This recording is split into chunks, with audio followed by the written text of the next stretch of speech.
We are continuing our study in the Gospel of Matthew, and in this portion, we are going to be looking in the scriptures at Matthew chapter 9 and verses 3 to 5. I will be reading from Willis Barnstone's translation of the New Testament called the New Covenant. Matthew chapter 9, beginning with verse 3.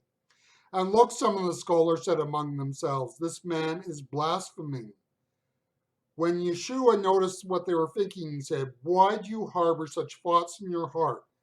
Which is easier to say, your wrongs are forgiven, or to say, stand up and walk?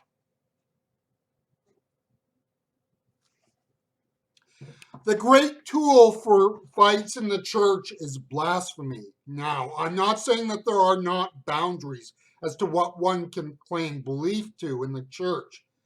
Christian orthodoxy is not the question here. It's not open to debate. What we are talking of is the use of the term blasphemy to dismiss an opponent's position. Among evangelicals, the subset of this thought is to question a person's biblical integrity. In church fights, you can undermine the credibility of your opponent by questioning their orthodoxy, questioning their commitment to the Christian faith. When we are talking of blasphemy as a tool of church fights, we are talking of the idea and not so much the use of the word. You see, if one can raise questions about a person's orthodoxy, then one can be seen as the one fighting the faith. It is a great tool in what otherwise might be a personality conflict. Now, we need to be fair to the religious leaders of Jesus' day.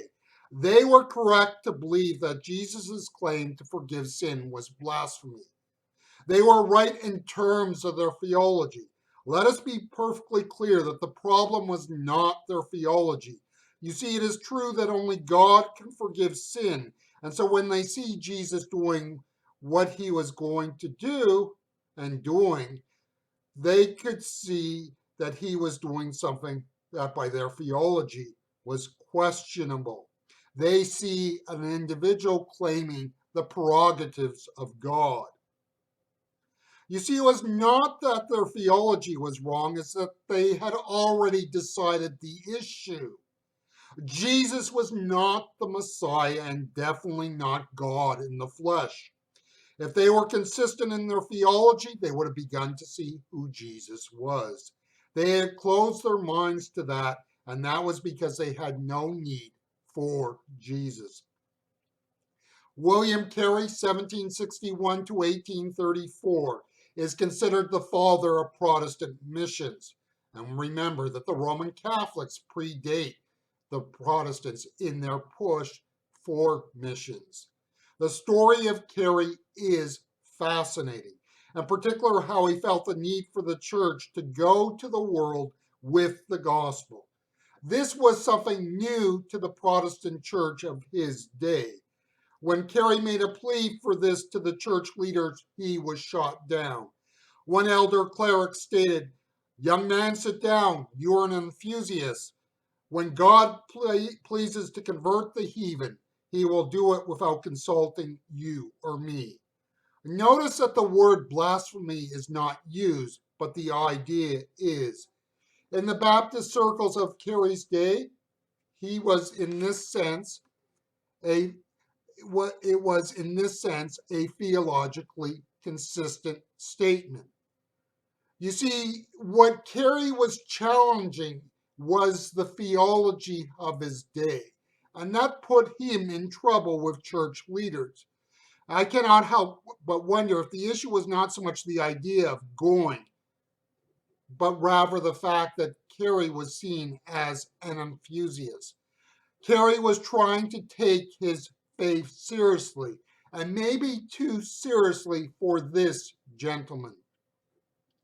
When I see how Jesus handles the religious leaders in this passage, I only understand too well why they were angry with Jesus. You see, they were willing to go toe to toe with Jesus on the issues involved in what Jesus claimed. Jesus, instead of arguing on their terms, changes the topic. Jesus wanted them to say, what is the easier thing to say? your sins are forgiven, or that you are healed. Go ahead and walk. In a sense, it was to say that the sins are forgiven. I mean, after all, how would anybody really know beyond just the words? The more difficult thing was to have this individual healed. The problem for the religious leaders was that once the man was healed, it made it clear to the people present that the other was a real option. The most difficult place to take the faith seriously is at times the church. People do not want at times people to take the biblical faith seriously.